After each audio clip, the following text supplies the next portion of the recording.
ರಾಜ್ಯದಲ್ಲಿ ಸದಾ ಚರ್ಚೆಯಲ್ಲಿರುವಂತ ಕುರ್ಚಿ ಕದನಕ್ಕೆ ಕೊನೆಗೂ ಕೂಡ ತೆರೆ ಬೀಳುವ ಸಮಯ ಬಂತ? ಈ ಪ್ರಶ್ನೆ ಉದ್ಭವಿಸೋದಕ್ಕೆ ಕಾರಣ ಹೈಕಮಾಂಡ್ ತೆಗೆದುಕೊಂಡಿರುವಂತ ಒಂದು ನಿರ್ಧಾರ.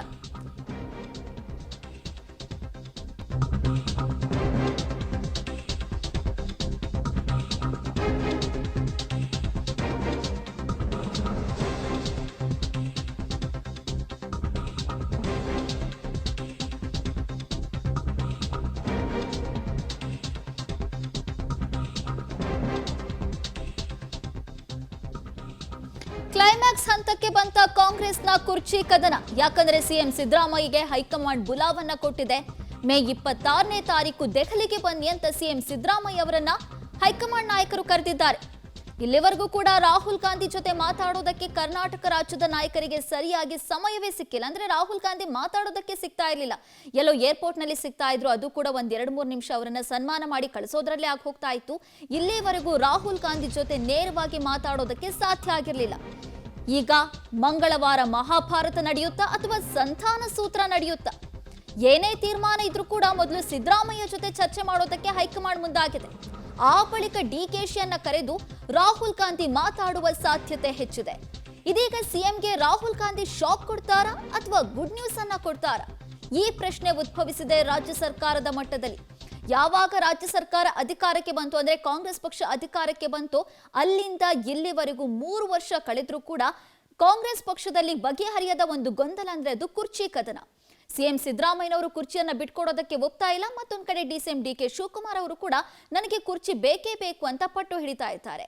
ಒಂದ್ ವೇಳೆ ಪ್ರಯತ್ನ ವಿಫಲವಾಗಬಹುದೇನೋ, ಆದ್ರೆ ಪ್ರಾರ್ಥನೆ ವಿಫಲ ಆಗಲ್ಲ ಅಂತ ಡಿಕೆಶಿ ಪದೇ ಪದೇ ಪುನರುಚ್ಚರಿಸ್ತಾ ಇದ್ರು. ಸಾಕಷ್ಟು ಬಾರಿ ದೆಹಲಿಗೂ ಕೂಡ ಭೇಟಿ ಕೊಟ್ಟು ಬಂದಿದ್ರು. ಈಗ ಕೊನೆಗೂ ಕೂಡ ಕಾಂಗ್ರೆಸ್ ನಾಯಕರಿಗೆ ದೆಹಲಿ ವರಿಷ್ಠರು ಭೇಟಿ ಮಾಡುವ ಭರವಸೆಯನ್ನ ಕೊಟ್ಟಿದ್ದಾರೆ.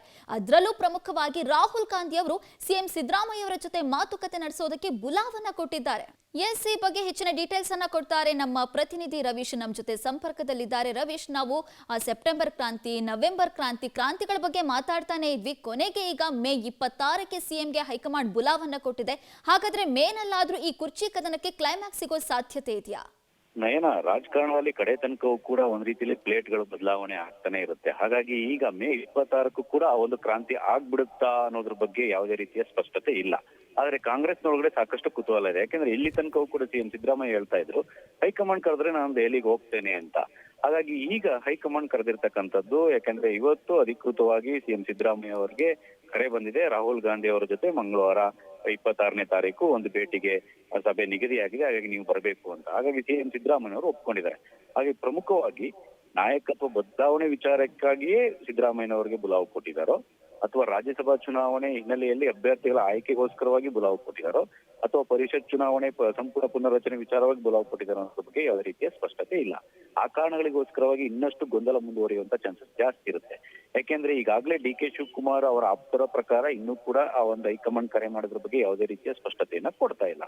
ಹಾಗಾಗಿ ಕೇವಲ ಸಿಎಂ ಸಿದ್ದರಾಮಯ್ಯ ಅವರು ಮಾತ್ರ ಒಂದು ಮಂಗಳವಾರದ 11 ಗಂಟೆ ಸಭೆಗೆ ಹಾಜರಾಗುವಂತ ಚಾನ್ಸಸ್ ಜಾಸ್ತಿ ಇರುತ್ತೆ. ಈಗಾಗಲೇ ಅದನ್ನ ಅಧಿಕೃತಗೊಳಿಸಿದ್ದಾರೆ.